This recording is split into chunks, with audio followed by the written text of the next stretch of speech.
Hello, everyone. Welcome back to my 31 days of Halloween with another King of Our Nightmare episode. We're talking about Skeleton Crew. Ooh, spooky. That's a terrible cover. I know. And a German title in this case is Blood. Oh, Blood Skeleton Crew. It's underneath it here. I mean, at least the monkey actually has something to do with the book.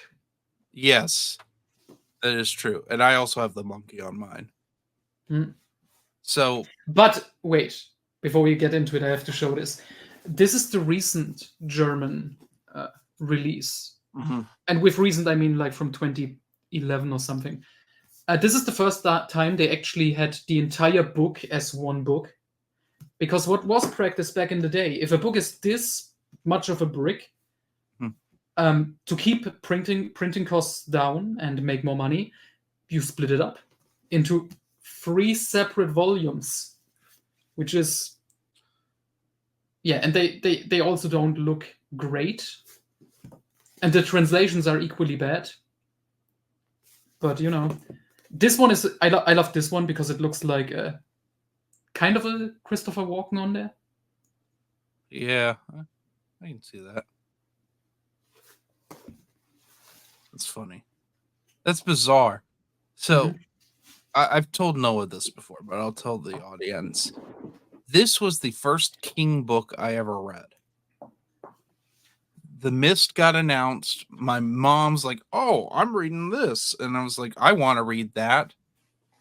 And so she just read The Mist, and then I read the whole thing and didn't remember any of this, except for a couple stories, which we'll get to.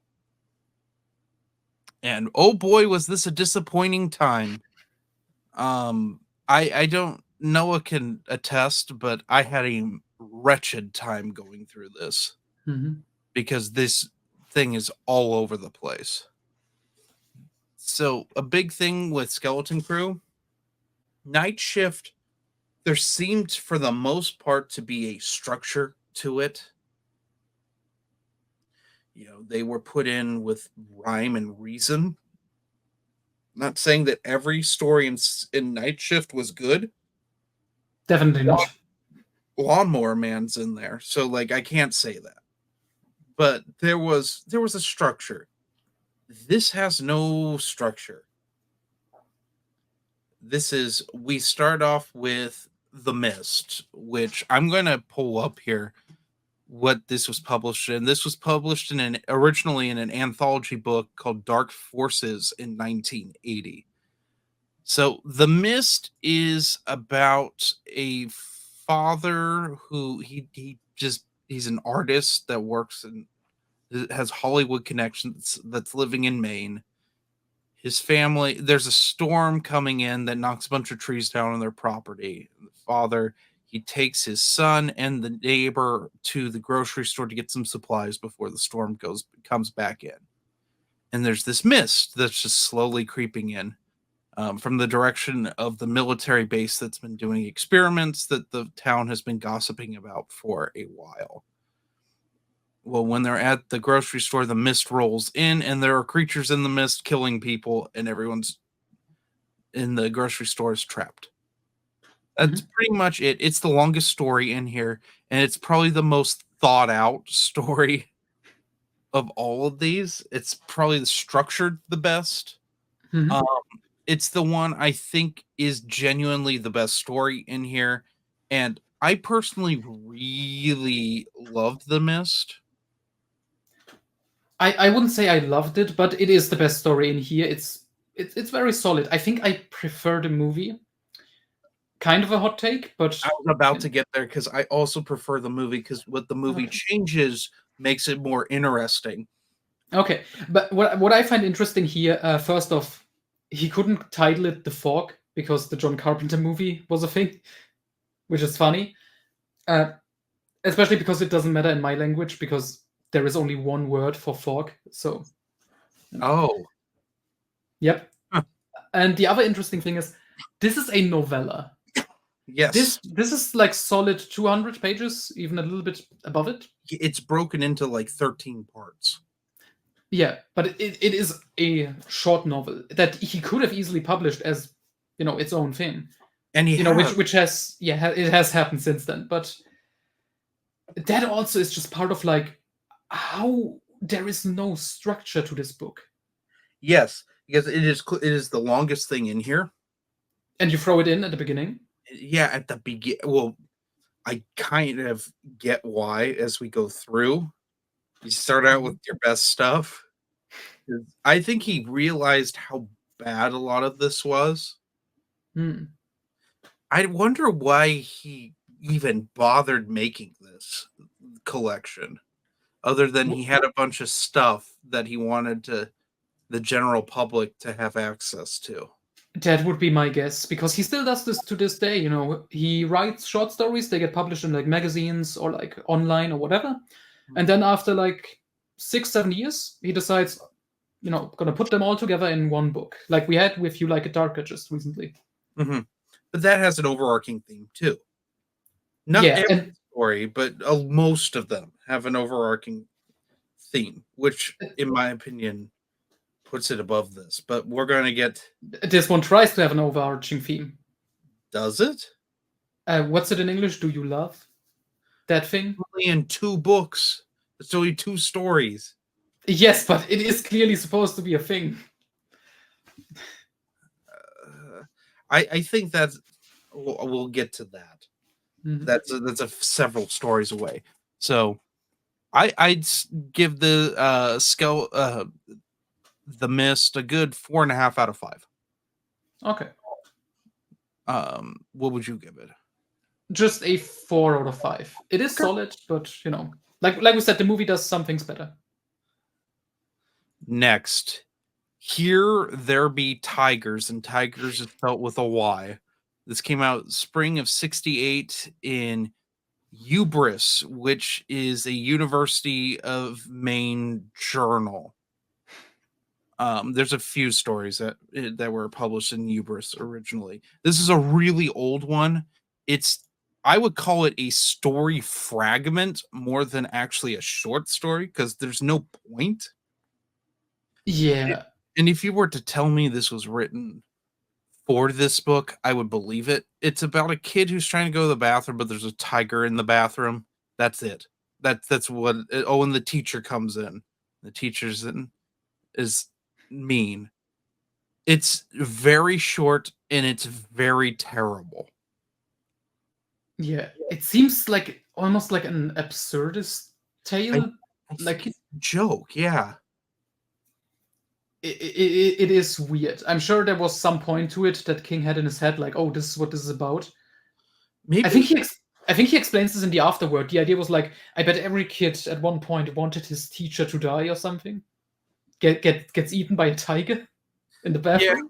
Yeah, it feels like something that would have been in Creepshow, but there would have been a morality thing put to it. There isn't a morality thing. Like I said, this is like a scrap. And there's a few stories like this that are just kind of scraps of things. I mean, when we get to the 2 milkman stories, that's the big thing. Yeah. But yeah, I gave this a 1 out of 5. Same. It's bad. It's not the worst thing in here, but it's down there at like the bottom. Next we have The Monkey, which came out in November of 1980 for Gallery Magazine, which is like a Playboy type thing. So I can highlight the link to the magazines on Wikipedia. It just pops up and it looks like Hustler. I'm like, oh. And Stephen King did a lot of short stories for like adult magazines, which is weird because The Monkey's not something that you would say belongs in there. It's about a guy, his son picks up this, well, it's the monkey here, one of those toy monkeys that plays the cymbals. And it's a cursed thing that has ruined this man's life, and it's back in his life again. It's caused a lot of death and like misery for him. It's about him dealing with it. I think it's a fine story. Oh yeah, it's one of the best ones in here, I would say. Yeah. It's simple, it's to the point, it has some, creepy moments in it. Mhm. It works. The ending's pretty intense. It's probably that and The Mist have the two most intense endings, I think. I don't know if this ever got a film adaptation though. I think I heard something about like at least like a Dollar Baby type of thing, like a student film-ish Oh, I wouldn't type. be. But oh wait. I think there was something announced recently that they are doing something for a streaming service, maybe. It might even go on the Creepshow. But also possible, I guess. Yeah. There are Creepshow ties to this book.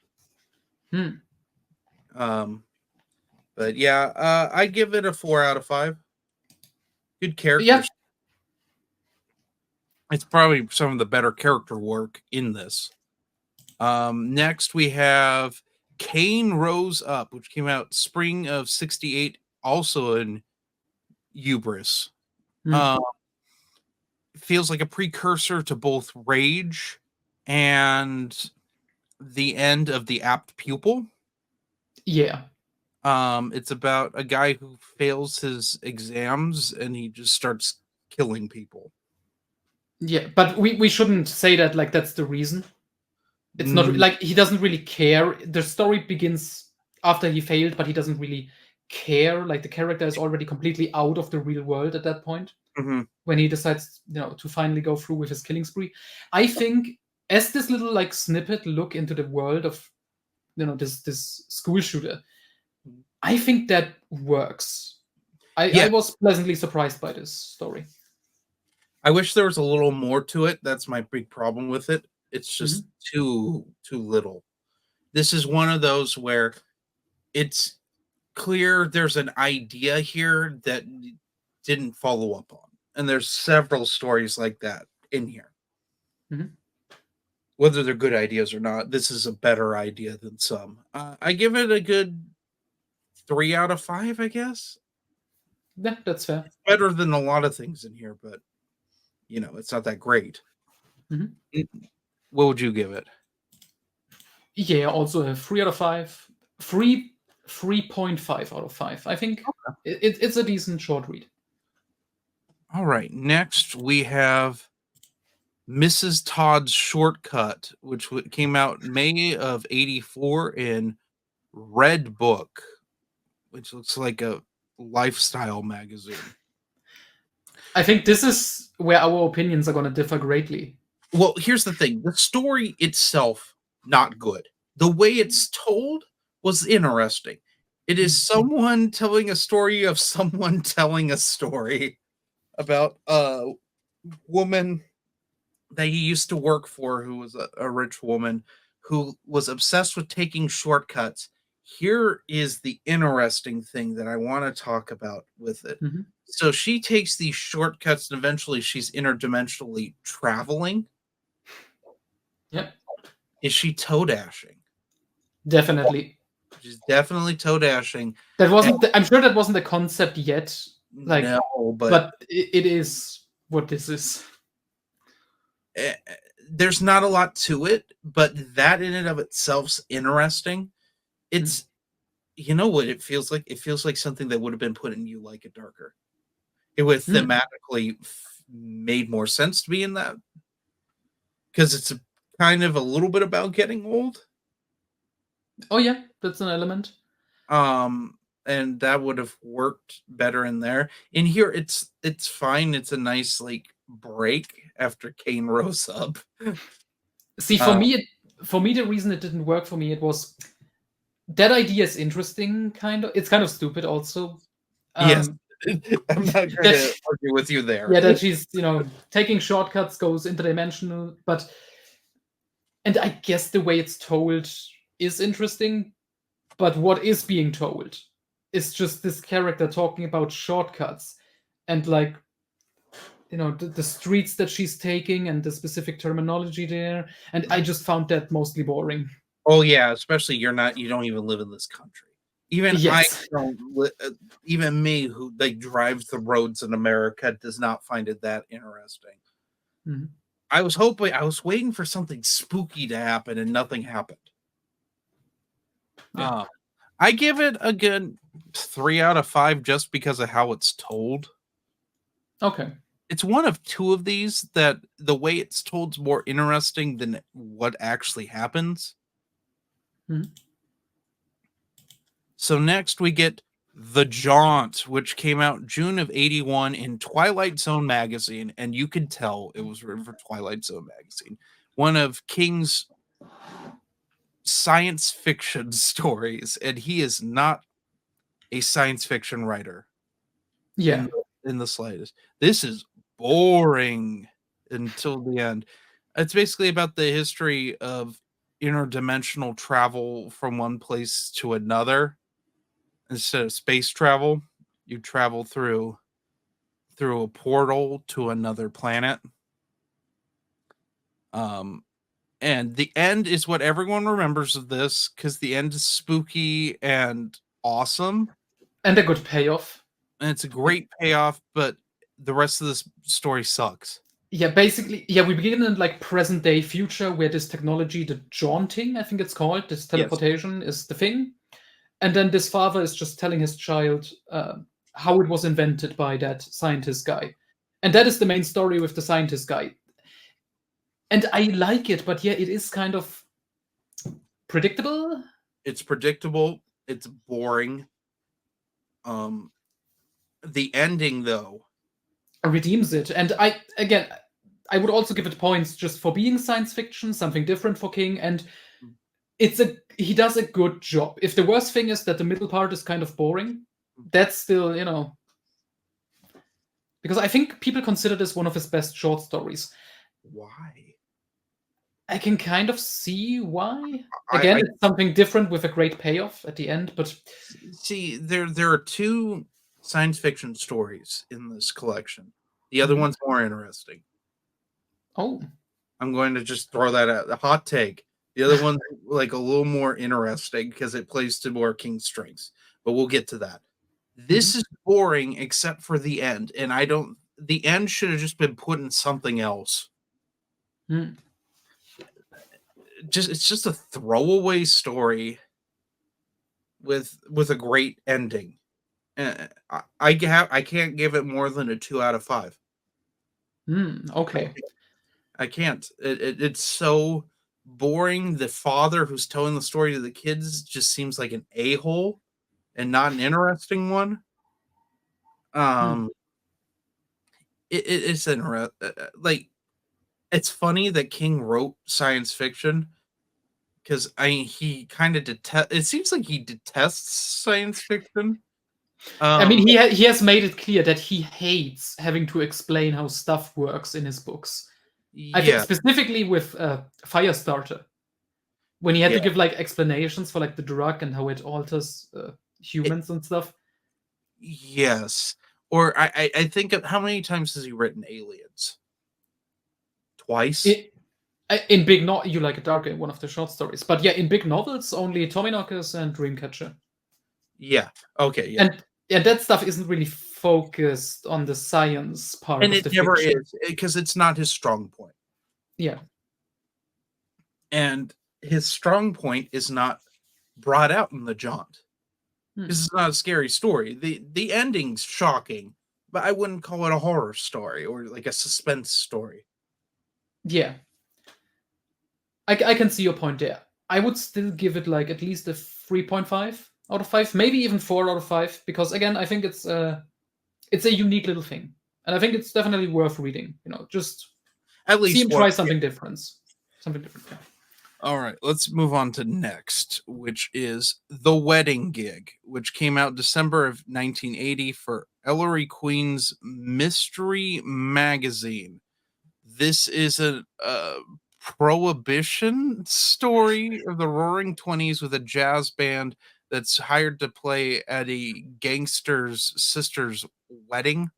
Mhm. That's it. It is a But nothing. It's but written well for what it is. but remember, the sister is morbidly obese. Yes, and just ugly. Yep. And that's a fun thing that gets repeated a lot. You know what is funny? When reading this, all I could think of is this is just like that short story from Tales from the Mos Eisley Cantina by Kathy Tyers, Yes, even but told by the point of view of the band and stuff. the Tales from the Mos Eisley Kid, I love that story. We don't do weddings. Mhm. That's a lot better than this. Here's the thing. In the audiobook, guess who reads this story? Is it King himself? No, he does read one, and I can't remember what it is, but it was bad. Hmm. It was Paul Giamatti. Oh, Paul Giamatti and Matthew Broderick read stories out of this book, and he reads this one, which added a whole new layer of hilarious. I was listening to this. I was in a. Do you have bulk food stores where you are, where you can just buy like groceries in bulk, like so you don't have to go to the grocery store all the time. You just buy a bunch of stuff like in huge containers and put it back. I don't know. I don't think so. Okay, so I was at a store called Winco, which is that where like Mhm. you can get like a pound of this or a pound of that. Like, Mhm. I'm sorry, you don't have the imperial system of measurement, but like the equivalent, it's a lot of food. You can buy a lot of Okay. food at a discounted rate. And Mhm. I'm in there and I have my headphones in and I'm listening to this in the grocery store. So it was amusing. The way it's told is interesting. The ending is worthless. I'm just like, I get nothing out of this Hmm. other than King's disdain for obesity. Yeah, that's the thing we get it in a lot of his books. Yeah. I give this a 2 out of 5. Fair. What would you give it? Uh, yeah, I also gave it 2 out of 5. Kind of amusing, but I don't know. It's different. It's memorable. Mhm. And All speaking right. of memorable, the next one. Oh yeah, this was previously unpublished. So there are 3 things that are previously unpublished in here. Mhm. Paranoid, a chant, which is his attempt at poetry. Yeah, and Which one of the rare times it kind of works. I didn't think of Well, as a poem, but you know, yeah, that's felt that's the reason it works for people like us, because I don't think either of us cares much about poetry or King writing poetry.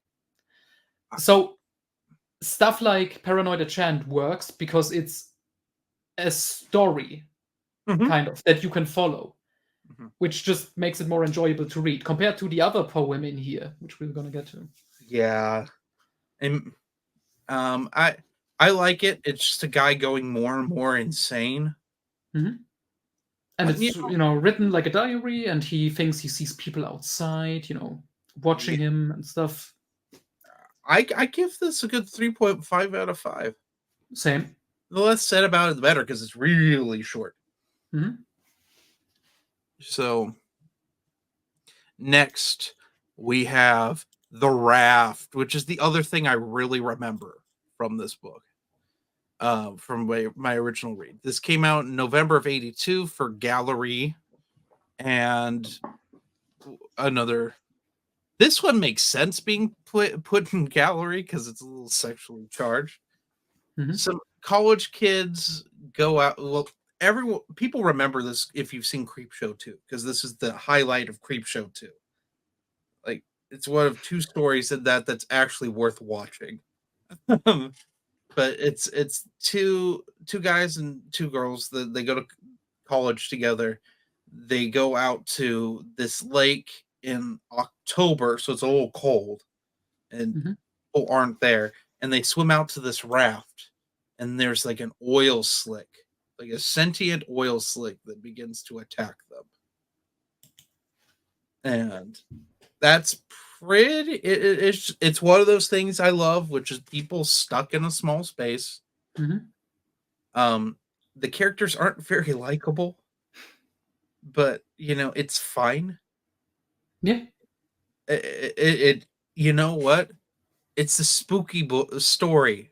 Finally, it's been a while. In this, we get another spooky one, We and get one that actually feels like 80s horror schlock, mhm, you know.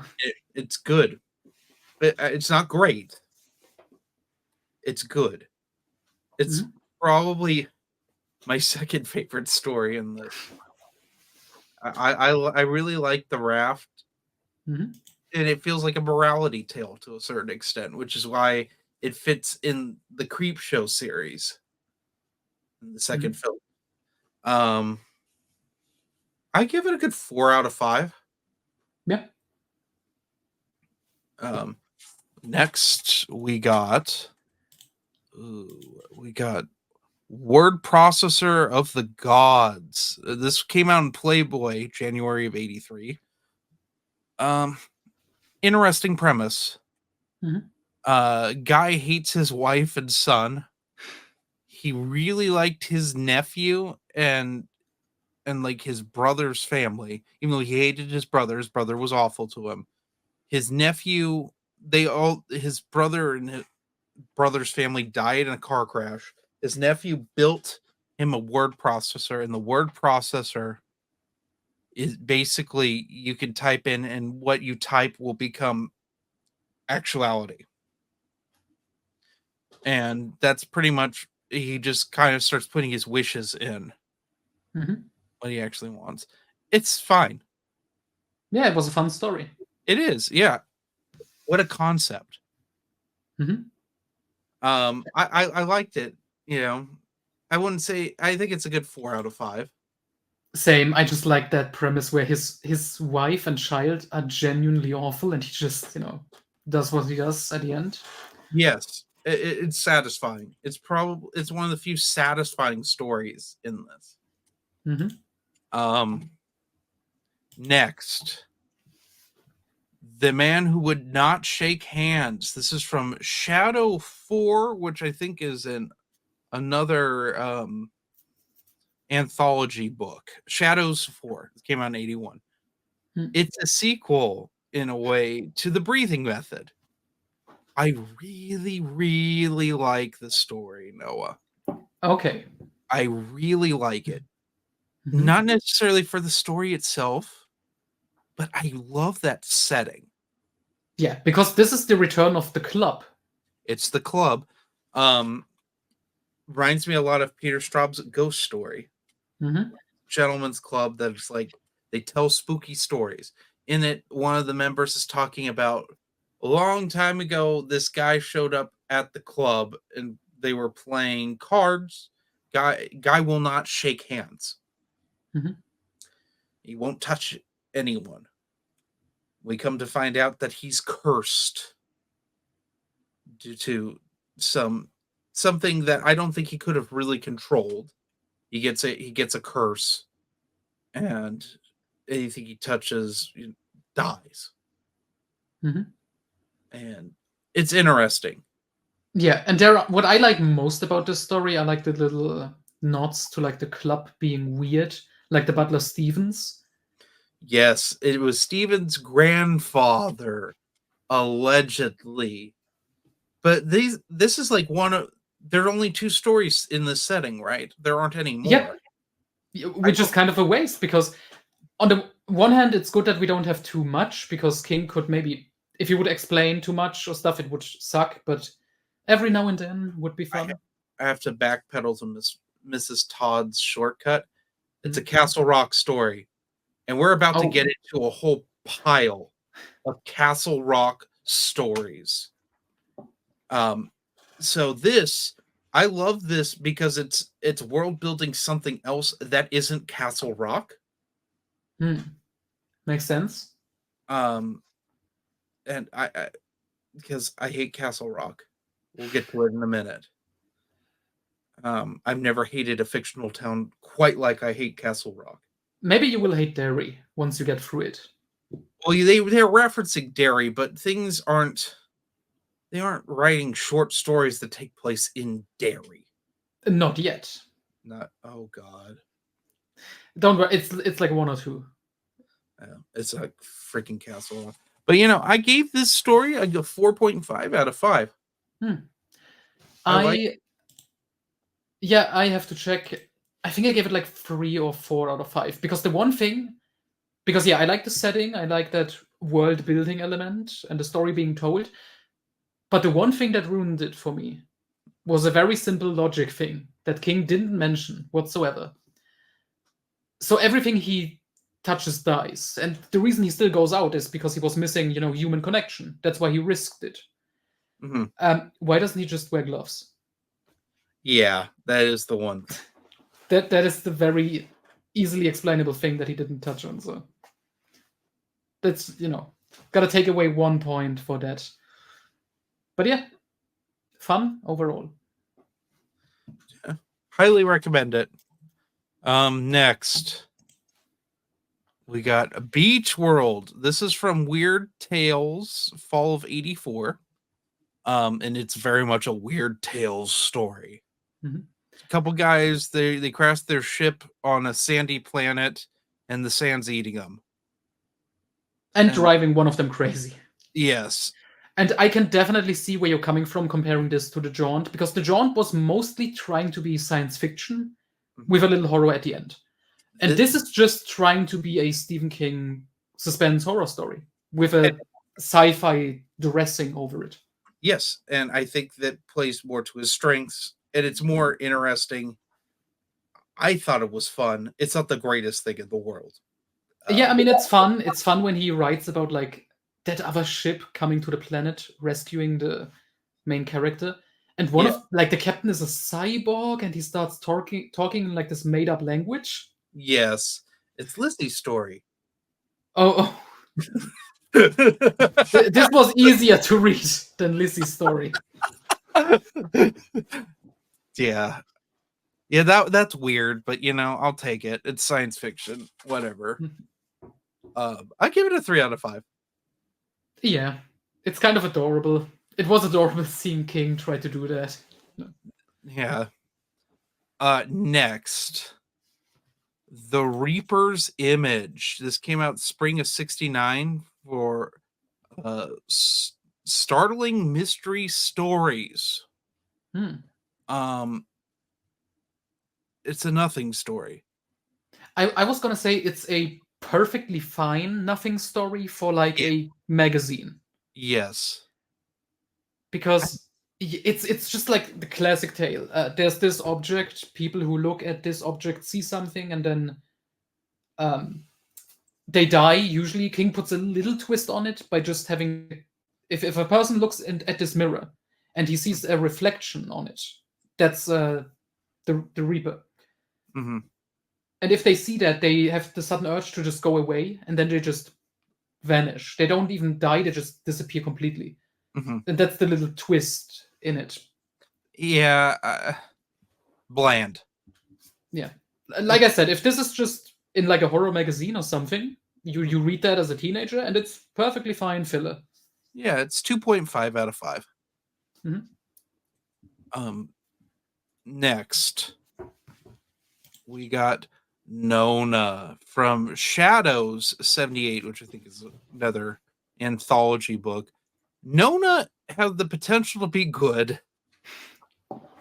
It's a Castle Rock story. It's probably the best when it comes to nonsensical Castle Rock connections, because it's a follow-up to The Body. It's about a college guy who meets this woman at a truck stop, and they kind of go on a killing rampage. Is she even real? Is she not?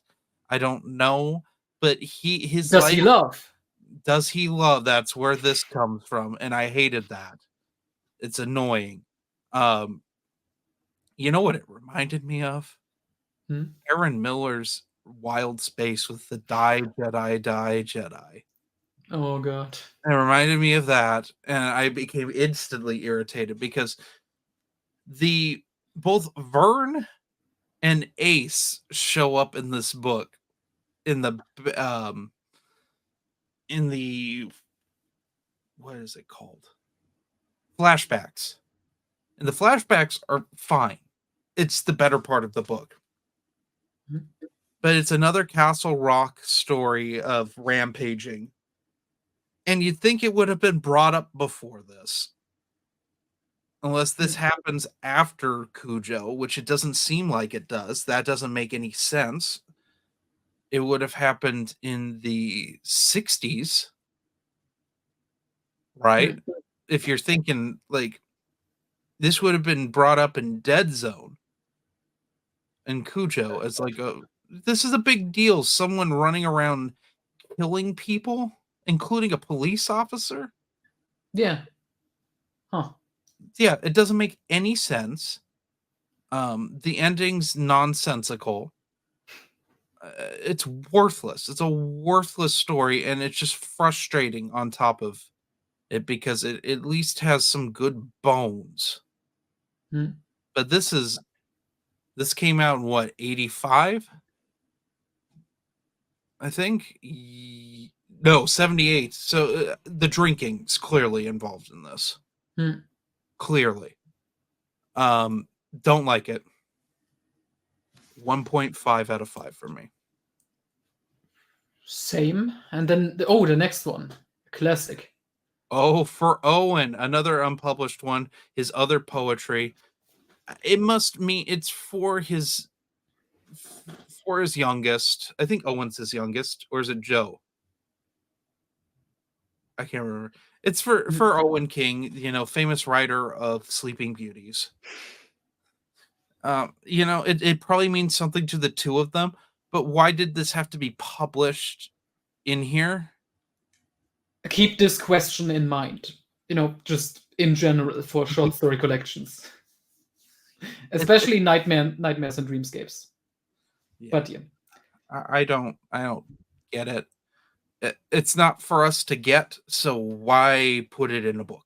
That's my the only reason I can think of is King legitimately thinking, because he admitted he's not like a good writer of poetry. well, Uh, this is something I wanted to bring up. He always liked his wife's poetry when they were when they met in college. mhm. He has a love of poetry. He's not Yeah, good at writing it, but he has a respect for it, and he likes Tabitha's mhm. poetry. Yeah. So So, that's the one idea I have why this is in here, even though we don't get it. King mhm, may consider this one of his better efforts at writing poetry, and he was proud of that and put it in, even though knowing that the audience wouldn't really get it. yes, The other idea is more cynical. He put it in because we got to stretch the book a little bit. yeah, I think that's probably more of it. There is a story in this that he is very proud of and considers one of his best works. We haven't gotten to it yet. He talked about it on the Colbert Show, and I'm so excited because I don't think you know which one it is. Um, I don't think so. we'll get there. But anyway, I give it 1.5 out of 5. Hmm. You know, I it's kind of cute that he wrote one for his kids because I mean, Eyes of the Dragon's written for his daughter. Mhm. Um, I'm sure there's stuff for Joe. I mean, he got a role in Creepshow. That's enough. Yeah, like he loves his kids, and I can appreciate something like that. Mhm. You know, it makes more sense than a few other things in here. So next we're at Survivor Type. This is from Terror's 1982. This is the story he likes the most out of this. He considers it one of his best works. I love this story. It's Of about a course. guy who's on a cruise ship. The cruise ship crashes. He's been smuggling heroin and he's stuck on like a rock formation. It's barely even an island. And he's starving to death. And he starts eating himself. So during COVID, the Creepshow TV show took off like Mhm. right before, and it got really popular, but they couldn't film. So they did two animated segments. One of them was Survivor Type. Oh, nice. And it's animated, it's disgusting. It's wonderful. This story is wonderful. It's the best of the first person short stories. He is truly despicable and an awful person, and it's satisfying to watch it because he's a surgeon, but he's like fallen out of good graces with everyone. So he's like dealing with like hoodlums and smuggling heroin in. So he just starts getting high off his supply and cutting off his legs and eating them. Yeah. It's disgusting, and it deserves to be in here. Absolutely. This one and the Raft. That's like classic Creepshow material. It I'm is. glad both. I'm glad both got adapted because that makes perfect sense. Yeah, I'm gonna give this a 4.5 out of 5. Okay, that's very very fair. What would you give it? Honestly, maybe 5 out of 5 even, Yeah, because it's just I'm gonna go 5 out of 5. You've won me over. okay. It's probably the best story in here. Then Oh, it wins over The Mist. That's gotta be a hot take. I think so. Well, if King likes it, King would agree. It's so twisted and just wonderful. Mhm. Let's go. It's twisted, but with a nice comedic edge. Yes. Next we got Uncle Otto's Truck from October 1983 issue of Yankee. Ugh, feels like scraps from Christine. Trucks killing people allegedly. It's two guys that became real like barons of some sort of mill and made a lot of money, and they go crazy and they claim that the car killed them, and the car probably did kill them. It's nonsense and it's boring. A bit Christine, a bit Trucks. Yeah, but like lazier. Hmm. It's a And late. this is another Castle Rock story. It is a Castle Rock story. Isn't this a great world building? It's not. Which we want to point out. I think the reason you dislike it is because it serves no like purpose like that. It's just kind of stupid to have it set there, right? Yeah, yeah. That's like the thing with pretty much every Castle Rock story in here. Except Nona, because at least Ace, Maryland stuff being a sequel to the body makes. Well, here's the thing. A lot of these stories reference the Dodds. Mhm. There's no point to referencing them. Hmm. It's like with the world building in Tommyknockers, where it feels utterly freaking pointless,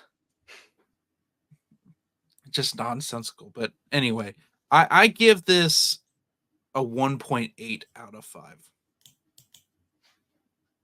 Similar, I have it at 2 out of 5. Yeah. Okay. But now we get to your favorite stories. Oh. Finally.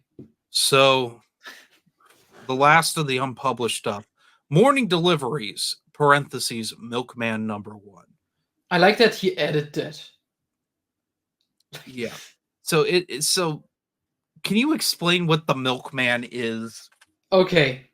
Either during the 70s or, the 80s, King wanted to write a novel called The Milkman. He had a bunch of novels that he was working on that he scrapped, but decided, there is some good material in here out of the stuff I've already written that I'm gonna use, repurpose. Fair enough. So we got these two short stories starting with The Milkman, which feel like exactly what they are. They are nothing paragraphs. I don't even want to call them chapters that were just ripped out of a unfinished manuscript. Yes. This chapter is about he's putting like poison in milk. He put a spider in milk and he's just delivering milk. And then he goes into a house that looks abandoned, and there's like blood everywhere, like people in there were murdered by someone, and then he just leaves it. Yes. No point. 0 out of 5. Yep. It's horrible. It's probably one of the worst things he's ever written. I like the way you described this to me when you first finished it. You said you would be embarrassed to publish this. I would. I that's why I think the substances were taking over his brain way too much. Because this is embarrassing. Yeah. I wouldn't turn this in for a school assignment. It's so, even like as a kid, I would have been embarrassed to have turned something in like that. It's horrible. Yeah. What would you rank it? A 0. Obvious. Like, there is no point to it. It makes no sense. There is no story. It's, yeah. The next one is called Big Wheels, A Tale of the Laundry Game, parentheses, Milkman #2. This came out in New Terror 1980. So he published this twice. It's You must be better. very proud of it. It's better than the last one, but it's also horrible. There is an attempt at a story. There is an attempt. That's why it's better. It's a couple guys that work at a laundry. One of them's mad at the milkman because his wife's been cheating on him with the milkman. But the milkman's barely in this. So he's trying to get his car smogged. And he runs it to his buddy a high school buddy runs a smog shop. I don't even think it's smog. His cars just should be put in a scrapyard. It is not safe to be on the road, period. And they just all get drunk. And his car gets checked out. And then the milkman comes and kills them. Spoilers. I think the most interesting thing about these two stories is trying to puzzle together what was his idea for like a full novel? Like, is it just like Milkman is evil and then we get like different characters? Like it's having an to deal with that? anthology, but the milkman ties them all together? Maybe? Maybe this was like a side plot and there was supposed to be like a main character who deals with the milkman, and this was just a thing showing off how evil the milkman is, doing his stuff. I don't know, but you know, it's Yeah. weird. I gave it a 0.3, 0.3 out of 5. It's very generous. What did you give this? I gave it a 1 out of 5, simply because I don't do like 0 point somethings. See, I like putting a decimal in because I think it's funnier. It is. So next we got Grandma, which came out in spring 1984 for Weird Book. That was a magazine, I guess. Grandma is about the worst grandma ever. This is the most annoying invalid, and her daughter and grandchildren take care of her, but she's not what she seems. She's like is into like witchcraft, and that's how she had babies. And so she's like this evil thing. And like the younger son is stuck taking care of her by himself, and things happen. It's similar to a story in You Like It Darker, which I can't remember what that one's even called. Willie the Weirdo. Willie the Weirdo, which I liked Willie the Weirdo slightly more. I don't like either of these. Yeah, honestly, after rereading this one, at least Willie the Weirdo is like short. It's shorter. Weirdo, Grandpa's interesting. Oh yeah, that's also true. Grandma's like just a creepy thing, basically. Which, okay, old people can be scary, especially to little kids, especially when they're trapped in a bed and they shriek all the time. But he's not a little kid. Here's the thing: he's like supposed to be 11. He acts 6. And that's being generous. He acts like a little boy. And I won't spoil the twist, but the twist is the same as Willie the Weirdo. Exactly the same. Yeah. That's going to be fun, because, after this stream, I'm going to record my review for You Like It Darker, and how it's like just, a couple of remakes in there. But in Willie the Weirdo's case, at least, Willie is a useless character. But he's at least kind of more interesting. Yeah, he's just he is weird. Yeah.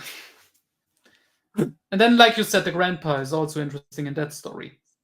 And I think on first read, I disliked it because the twist was just the exact same as here. Yeah. But comparing them directly, I think Willie the Weirdo is better. I think so too. I give this a 1.5 out of 5. Okay. I gave it a 2 out of 5. Okay. So next, we're almost done. The Ballad of the Felix Bullet, which came out June of 84 for the Magazine of Fantasy and Science Fiction. It's the Flexible Bullet, right? Is it the Flexible? Yes, Ballad of the Flexible Bullet. What did I say? The Felix bullet. Oh, I'm freaking tired. Or as it's called, it was called. They did translate the title correctly. It was called The Fornet, like Yeah. this part of the collection. I hate this story. I really hate this story. It might be the one I hate the. Well, aside from Milkman stories, I don't count as stories, and I don't count the 401 poem as like anything. This is an attempt at a story. It's an editor talking about how he worked with this guy who claimed that there was these things called fornits that were in his typewriter that helped him write, and he had to, and like the guy goes crazy, and he ends up going on like a rampage at the end. And at the same time, the editor's like becoming more and more drunk, and there are actual fornits. I hated it. It's so boring. It's so boring. It took me 3 days to get through this story, Noah. 3 days. I believe you. I have nothing to say about this story. It's not good. The basic premise reminds me of a German children's show called Pumuckl, which ruined it even more. Because I'm gonna send you a picture of what the Pumuckl looks like, because that's what I pictured when reading it. Hold on. I'm sending this on Facebook. Get Facebook up. Oh no. Oh my god. That's funny. Yep. I hated it. I give it a 0.5 out of 5. Okay, fair. So we come to the last story, which is The Reach. Came out in Yankee November 81 issue. And it's very similar to the last story in Night Shift, where we have someone who's really old that's dying. Mhm. And it's about dying and moving on. She's lived out the Reach. Well, it's an island off the coast of Castle Rock, which that doesn't play too much into this. But the Reach freezes over, and she's like, I'm going to go off of the island for the first time in my life. My husband's gone. I'm going to just go out. It's just about how things are changing, and it's her time. It's a fine story. Yeah. It was a good way to go out. I just wish it wasn't one of the few actually good stories in here. It's honestly bittersweet. Mhm. And, I liked it more than I liked the end of Night Shift, where that was just horribly depressing. I mean, it's fine. Yeah, it's a good story, but it's an intentionally depressing story. This one, like you said, is bittersweet. And again, do you love? Do you love that it's brought up again? Which So the overarching theme, by the way. I guess that love is a theme with most of this. With the exception of the Milkman. And there's a handful of stories it doesn't work for. I'll just list them off right now. Cain Rose Up doesn't make sense. The Jaunt to a certain extent, as well as the Wedding Gig. Paranoid that makes sense. I mean, a little bit for the Wedding Gig. Very baseline. Paranoid Chant doesn't make sense. The Raft doesn't make sense. The Man who would not shake hands, that doesn't make sense. Beach World doesn't make sense. The Reaper's Image, it doesn't make sense. Survivor Type doesn't make sense. I mean, he loves himself. Oh, I guess. Yes. Here There Be Tigers, it doesn't make sense. Even Grandma to a certain extent, because it's not the point of Grandma, I guess there's love in there, but there's love in everything. Yeah, it is a very broad thing. like half of these stories, that theme does not make sense. Like the Milkman stories, that doesn't make sense. Like, I don't know. Is this like, does the Do You Love show up in another Castle Rock novel? No, I think it's only in this collection. This theme, this weird thing. And like the phrase "Do you love" only shows up in two stories. It shows up in what was it, Nona Nona, and The Reach. the Reach. Yeah. That's it. I don't get it. I don't get why we're building Castle Rock up all of a sudden. And it's specifically, it is loaded in the second half of this book with Castle Rock stories. It made more sense when he like specifically wrote the Castle Rock trilogy, starting with Dark Half. Is he really starting? Did he start writing this stuff now? The Castle Rock stuff. Is he starting to write it at this point? Because he's always writing more than one book at once. Did he start writing the Dark Half at this point? I don't think he started writing. It was a bit after the Bugman debacle. I don't know the exact dates though. What about Needful Things? Because that book's a behemoth. No, because the order was 89, the Dark Half. That was the beginning of the trilogy. He calls it the Castle Rock trilogy. Mm-hmm. Then the Sun Dog, which is in the collection 4 Past Midnight, is the middle part, and then Needful Things. And that was like an intentional thing that he did, because he said he noticed Castle Rock being a recurring place in his stories. I hate Castle Rock. Hmm. I just hate it. I hate it as a setting. I mean, I like it if we just count the novels, because what Dead Zone, Cujo, Dark Half already, and then, Needful Things. But then we got Gwendy. Yeah. And we got the other short stories. Remember when he said Needful Things, he wrote it because that's going to be the end of Castle Rock being that the thing. was a marketing standpoint. Was it just marketing, not him?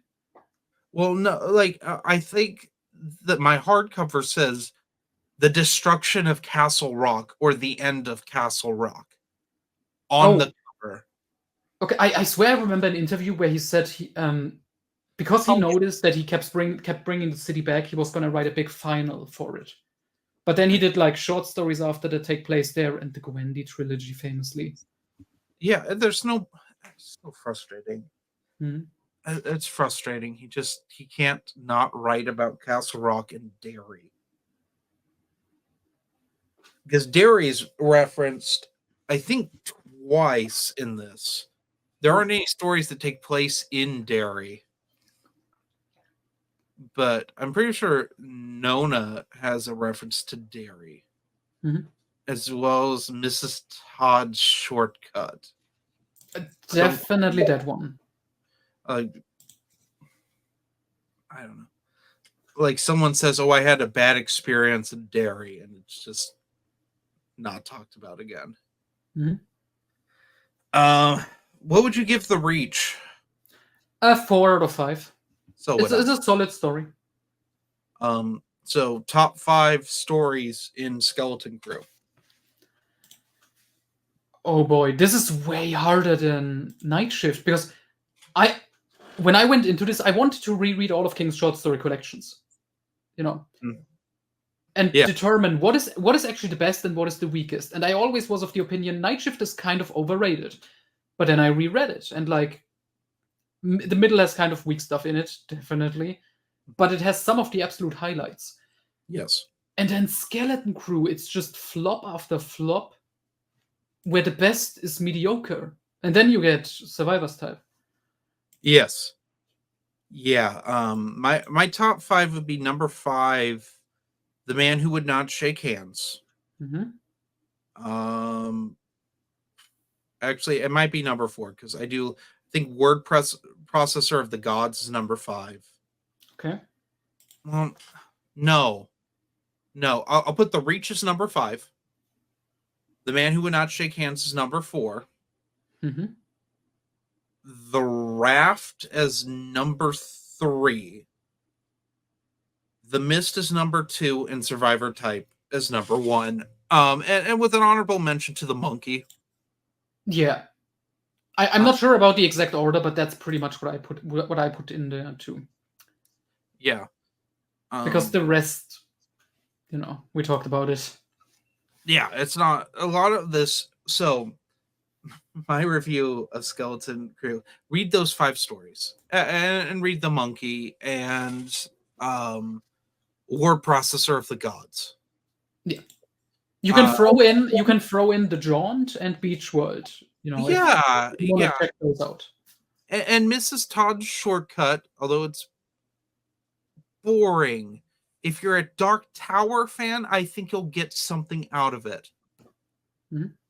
Which, are there any other tower connections in this? In this specifically, I don't think so. Because, I mean, you could think of, like, The Man Who Would Not Shake Hands might be a tower connection, but they never... Because of the club, kind of, but that's way too vague. Yeah. It's like saying the Institute has a Dark Tower connection. What a waste. Anyway. I'll never forget when you read that. My disappointment when the reveal and stuff came. Yeah, that's... But yeah, overall Skeleton Crew, it's about a 3 out of 5 overall if we average everything together for me. It's very mediocre. Just skip around, or if you really want to read The Mist, you can buy The Mist separately. Because I think that is the most approachable of all these stories. I know we said Survivor Type is probably the best, but like a casual reader is not going to like that. So, yeah.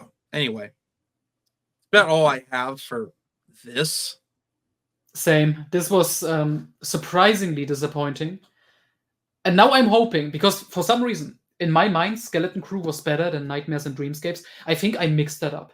Because I looked back at what is in Nightmares and Dreamscapes. It also has bad stuff. Like every collection is a mixed bag to some degree. But the highs in that collection are much higher than in here. Yeah. Yes.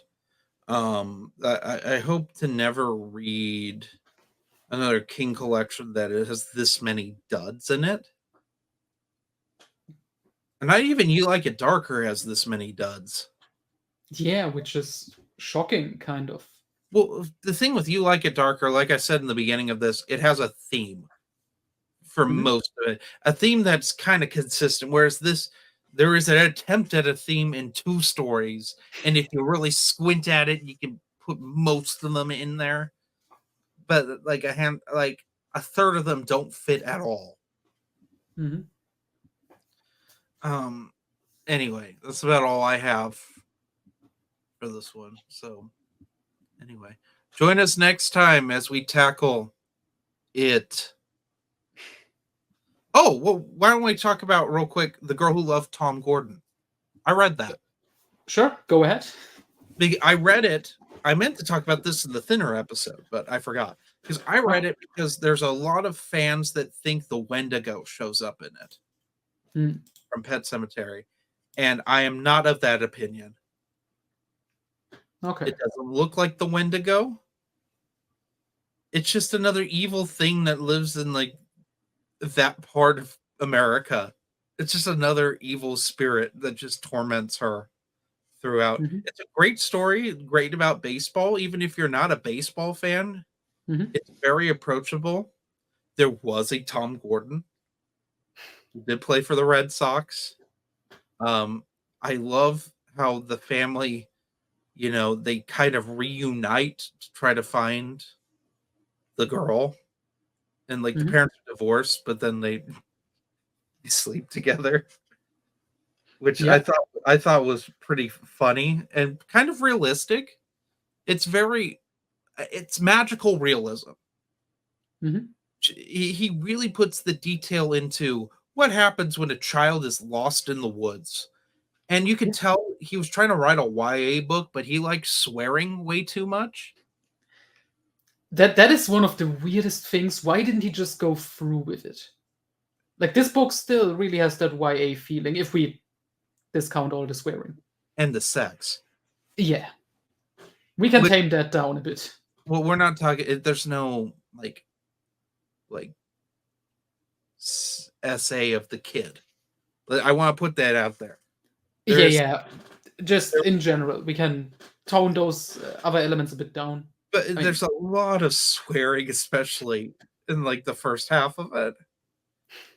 And like there's a pop-up book for this, which I did not page through that. I'm saving that for next season when we get to that book. Mm-hmm. I'll compare and show it on here because it's a cool little thing I found randomly one day on eBay. It's still kind of a shame. This was our one chance at a Stephen King YA novel. Imagine just seeing that in the store. It would have been interesting. I think it would have gotten a lot more people into King, but it's a great story. Mm-hmm. It's set up, it reminds me of Song of Susanna, but if Song of Susanna was written well and didn't have the most obnoxious antagonists of all time. But it's set up like innings. Like baseball innings. It's great. It's really well written. Mm-hmm. Anyway, join us next time as we take on the behemoth that is it. That one will take a while. Yeah, hopefully we can get it done on time. Yeah. Anyway, have a good one.